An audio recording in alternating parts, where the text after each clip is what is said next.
So, ngayon ay hugasan lang po natin ng mabuti ang ating sugpo bago lutuin. So, you can remove the heads of it if you want. So, napakadali lang po. Just pinch it, then twist it. So, simple.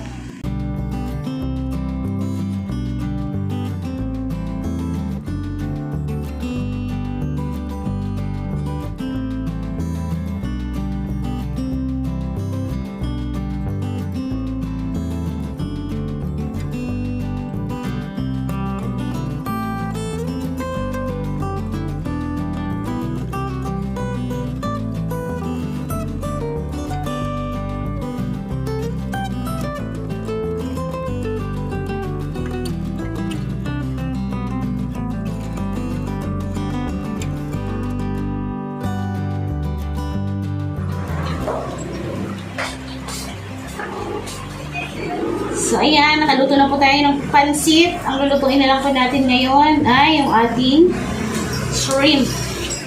So, magagayat lang po tayo ng sibuyas at bawang. Mabilisan lang po ito.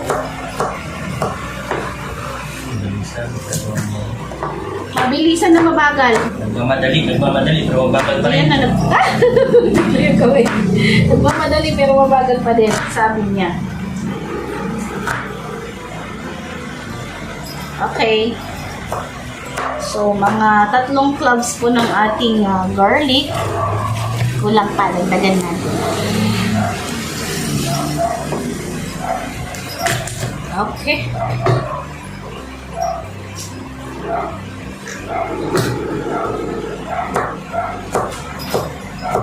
Nagmamadali daw po, pero mabagal pa din.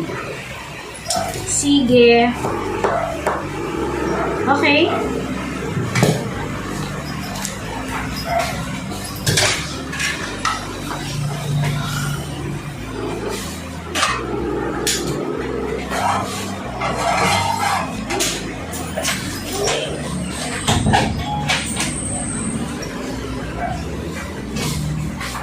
Bigay mo kay Daddy. Kakailanganin din po natin ng butter. Si Babaw.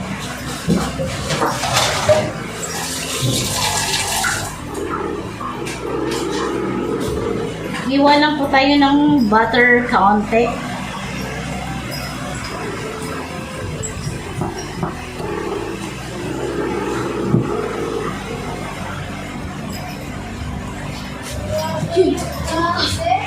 Yan.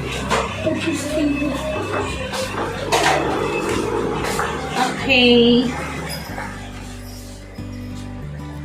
Una ay maglagay tayo ng butter.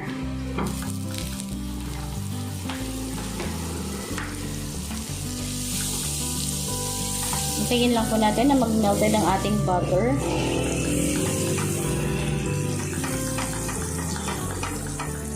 Simpleng recipe lang po ito pero napakasarap for sure. Trust me. Talaga. Sige na. Ayoko niyan.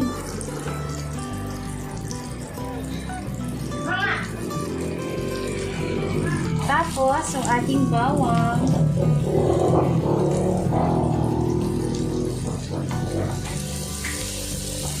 O, diba? Amoy pa lang ng bawang at butter solved na. Okay.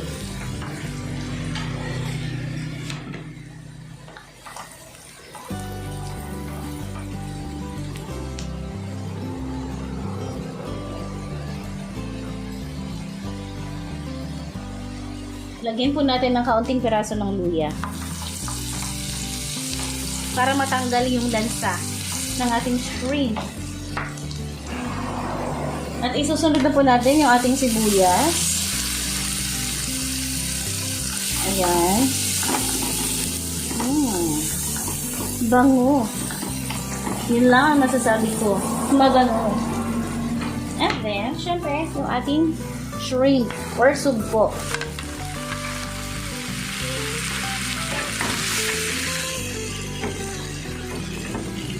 So, ayan. Natanggalan ko na po ito ng vein. So, along the back of the ridge ng ating shrimp or sugpo. So, yan po kasi yung kanyang intestinal tract. So, kailangan niyo pong tanggalin yan.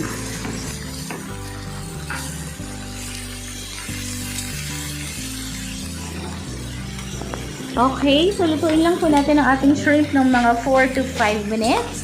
So, hintayin lang din po natin na maging pinkish ang kanyang color, ang maging opaque ang kanyang color. So, indication na po yan na unti-unti na po naluluto ang ating shrimp.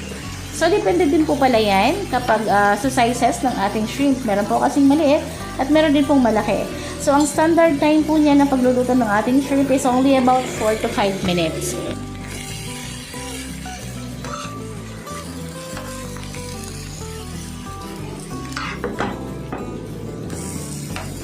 The color is so nice. Ayan.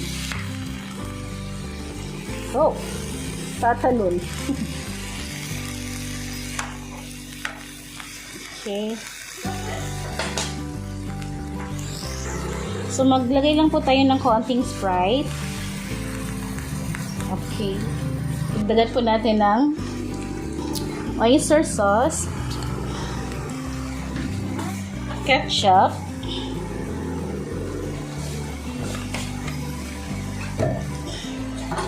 at saka magagan haluin.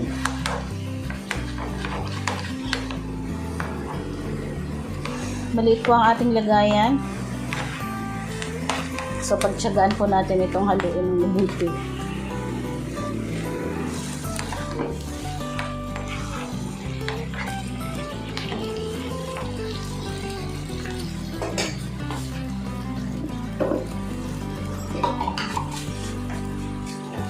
Bigyan po natin ng kaunting magic sarap at yung ating black pepper or ground pepper.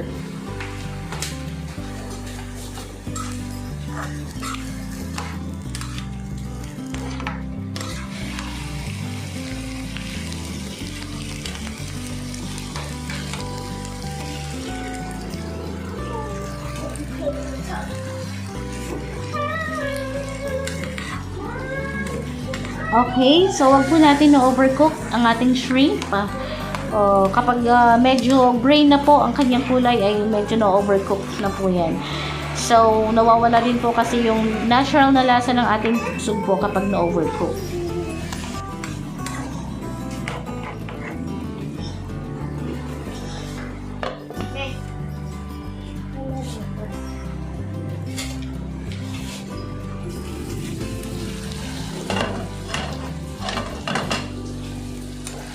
Alright, luto na.